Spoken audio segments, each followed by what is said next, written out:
My friends, my world shifters, do you find yourself always running out of time to get really creative and strategic around your work, your mission? There's just so many emails and to-dos and DMs to get through that the bigger, truly meaningful aspects of your goals are left languishing. Well, today we're going to break this nasty pattern that does not serve the world, and we're going to do this through a practice of create before you consume. I'm Kimberly Carroll. I help those who are trying to make a bigger difference in the world with the deep inner work, high performance habits, and strategies to make you unstoppable. If you're new here, hit the subscribe button and let me know in the comments so I can say welcome. Also, if you tap that like or heart button, depending on where you're watching from, it'll help get this video out to more folks who could use it.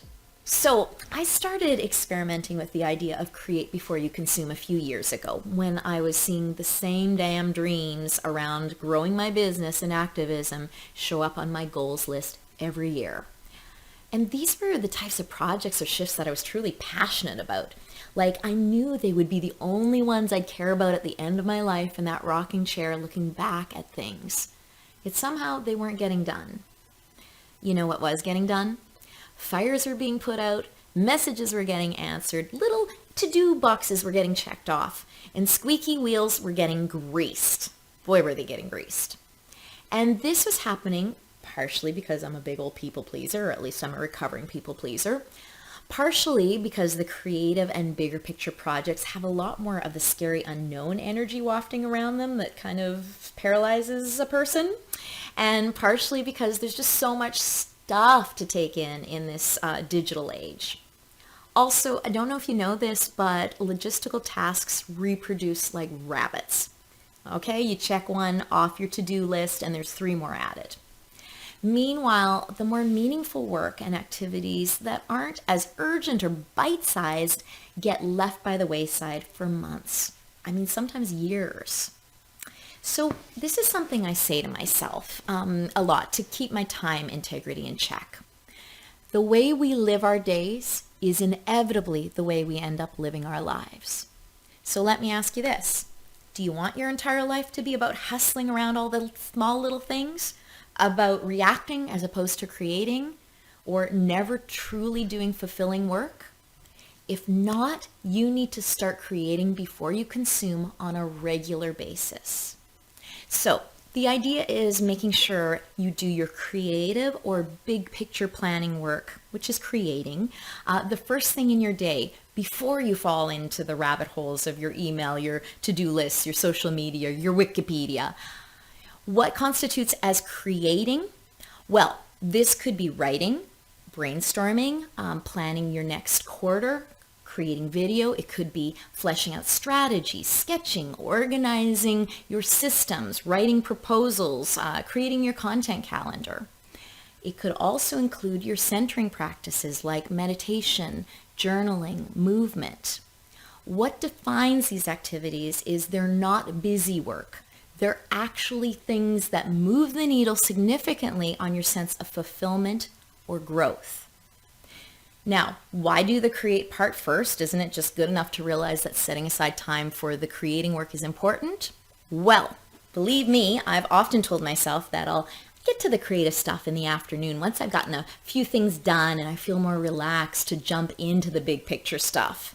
But then I start working on returning emails and taking care of answering the social media stuff and Facebook and Instagram and LinkedIn, and it always manages to hijack the rest of the time that was supposed to go towards the creating time because there's never an end to it. It's like I slip into a trance of doing that's hard to break out of. It's like my brain goes into a very different gear. A gear of gathering data, of reacting, of comparing.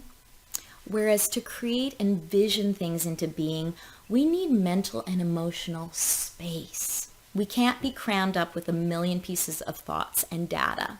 So the create definitely needs to come before the consume. Now, that doesn't mean it has to be every morning. It could be a day in your week that you schedule for creating, or 1 week per month that you set aside if you have that kind of freedom.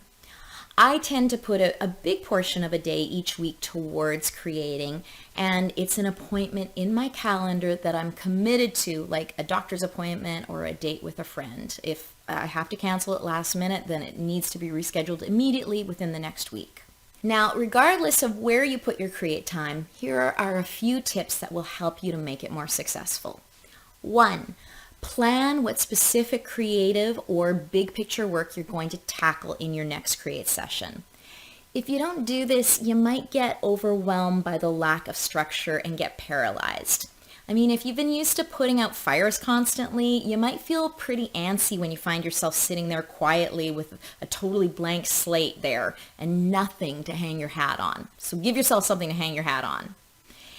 And when you're doing this creating, strategizing, building work, turn off the phone, close the windows on the computer, close the door, and tell folks to leave you the hell alone. The average worker in North America gets interrupted from their main task of focus every 3 minutes, and mostly by technology. How are you supposed to solve any complex problems or create something brilliant when your mind isn't allowed to focus for more than 3 minutes? So make this your little create sanctuary. And before you leave that create session, schedule your next one, if you haven't already, and determine what the focus will be. Bottom line, if you're just constantly running around like your hair is on fire, you may feel super busy and like you're doing something, but eventually you'll realize you have little to show for it.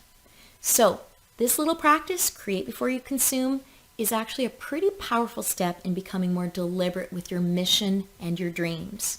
And the missions and dreams of changemakers are ones the world desperately needs to come to life.